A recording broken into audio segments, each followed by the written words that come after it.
Hi guys, I'm Janet Walden-West, and I apologize for recording this in my car, but currently privacy is not a thing at my house.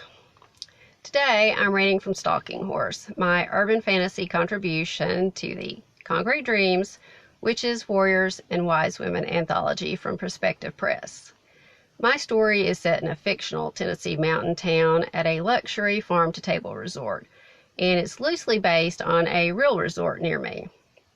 Although, as far as I know, the real version isn't in the middle of a supernatural crisis.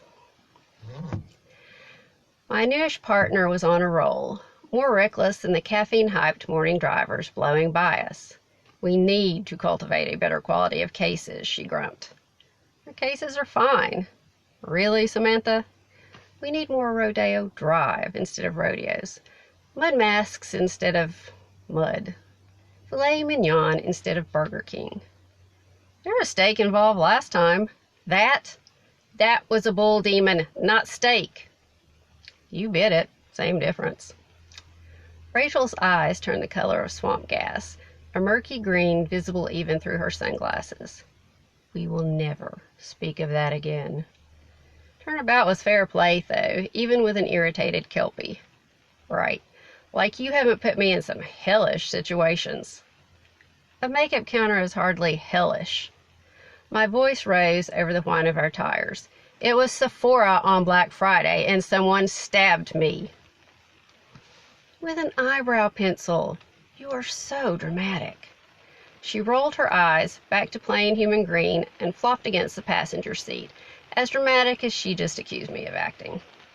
Not that bouncing off the cushy, heated leather seats was much of a statement.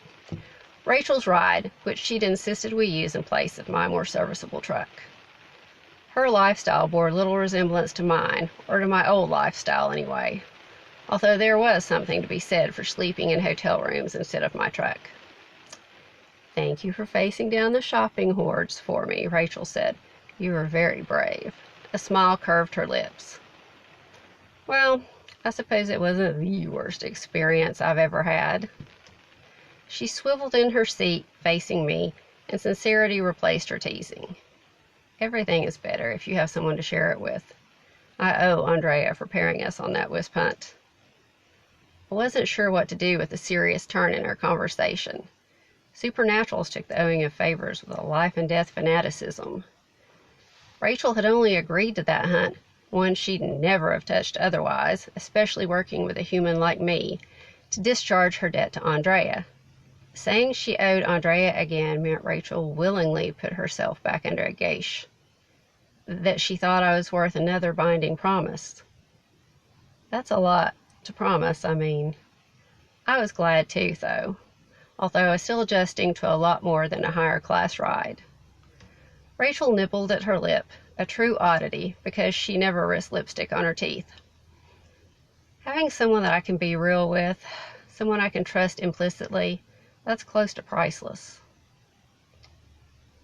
Silence dragged on long enough that Rachel frowned. Anyway, back to discussing more fitting jobs. Look, she held up her phone, although navigating Atlanta traffic during rush hour didn't leave me time to check her screen. She waved it anyway, sending sun glare bouncing off the screen and into my eyes. This case is ideal. Let me guess, a mysterious haunting at a day spa? I grabbed for the lighter topic. Poltergeists might be less homicidal if they engaged in a good detox and a hot stone massage occasionally, but no. Do you remember the unsolved string of murders earlier this year that were all over the media? My amusement died a swift death. I flexed my jaw, unclenching muscles, and finally got out. Hard not to.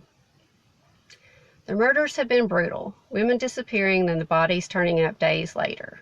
What was left of them, at any rate. The deaths were strung out all around the country, initially making it difficult for authorities to connect them as the work of the same killer, especially since the forensic evidence had been scarce and contradictory. The weird evidence made sense if the culprit wasn't human.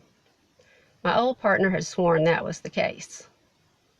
Her belief had gotten her killed.